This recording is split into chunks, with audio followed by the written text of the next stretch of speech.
有沒有人曾經打過一種電話，讓你血壓直接升高啊？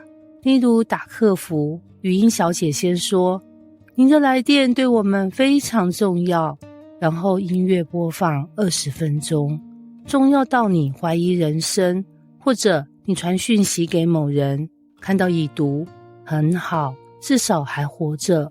結果3天過去，沒有回復，你開始腦補。是不是我講錯話？是不是他生氣了？是不是被我封鎖了？現代人最大的焦慮之一，就是不知道有沒有人在聽自己說話。明明朋友很多，群組很多，追蹤很多，卻常常覺得沒人真正理解自己。然後呢，詩篇116篇一開場就很猛，作者直接說：“我愛耶和華，因為他聽了我的聲音和我的懇求。”等等，這句很不尋常。一般人說愛神，可能是因為神偉大，神全能，神創造宇宙。但這位詩人說：“我愛神，因為他有在聽。”各位，不要小看這件事。現在很多人願意專心聽你講10分鐘話，都快可以當知己了。很多人聊天其實不是在聽，是在等輪到自己講。你講失戀，他講股票；你講難過，他講旅遊；你講人生低潮，他推薦保健食品。但詩人說，神真的有在聽。然後呢，經文接着透露原因，原來作者剛經歷人生大危機。他說，死亡的繩索纏繞我，陰間的痛苦抓住我。翻譯成現代化，大概就是人生被逼到牆角，每天睜開眼都不想面對，壓力像房貸，天天自動扣款，焦慮像訂閱制，每月自動更新。有時候我們以為信主的人應該天天喜樂，天天發光，天天像廣告代言人。結果聖經裡很多屬神的人其實也有崩潰的時候，這點超安慰，因為神接納的不是完美的人，是真實的人。然後呢，作者做了一件很簡單的事，他呼求神，就這樣，沒有高深技巧，沒有華麗禱告詞哦，就是耶和華啊，求你救我的靈魂。有時候我們把禱告想得太複雜了，好像要文筆很好誒，邏輯很強哦，開頭還要像正式公文。其實很多最有力量的禱告只有一句話：主啊，我撐不住了，主啊，幫助我，主啊，我不知道怎麼辦。神聽得懂眼淚的語言，比聽得懂文法更快。然後呢，最精彩的轉折來了，作者沒有立刻說問題解決，而是開始描述神的性格。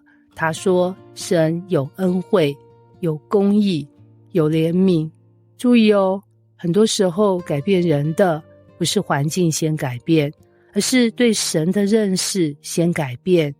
有些人一遇到困難，立刻覺得神不愛自己，神忘記自己，神不管自己。但作者在最低谷時發現，神的本性沒有變，環境會變，神不變，這就是信心真正的根基。然後呢，他突然對自己說話，這超有趣。他說，我的心啊，你要人歸安樂。翻譯成現代化，就是冷靜一點，不要再腦補了，不要再自己嚇自己了。我們都會跟自己說話，只是內容不一樣。有的人說，完了完了，一定完了。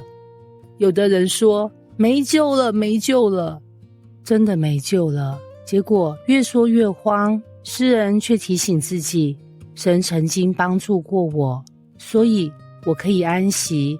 然後呢，經文來到全篇高潮，作者回顧神的恩典。神救他的命脫離死亡，救他的眼免於流淚，救他的腳免於跌倒。這3句超有畫面。有些人以為神蹟一定要紅海分開，其實很多神蹟很低調。今天你還能站着，就是神蹟；還能笑着，就是恩典；還能相信，就是保守。有多少人去年以為撐不過去，結果今天坐在這裡，你以為自己很厲害，其實一路都有神拖住。然後呢，作者開始思考一個問題：我拿什麼報答耶和華向我所賜的一切厚恩？各位，這問題很重要，因為很多人把信仰當外送平台，需要時下單，收到時結束。但作者發現，真正認識恩典的人不會只想索取，會想回應，不是因為欠債，而是因為感恩。最後他說，我要在眾民面前稱謝神，意思是不要把恩典藏起來，神怎麼幫助你，就怎麼見證他，因為你的故事可能正是別人的希望。所以今天最大的問題不是神有沒有聽我的禱告，而是當我回頭看人生，是否發現他其實一直在聽呢？有時候答案不是立刻來，但神從來沒有掛斷電話。金句：當你以為自己孤單地走在人生低谷時，其實神早已在那裡聽見你的呼求，並默默拖住你每一步。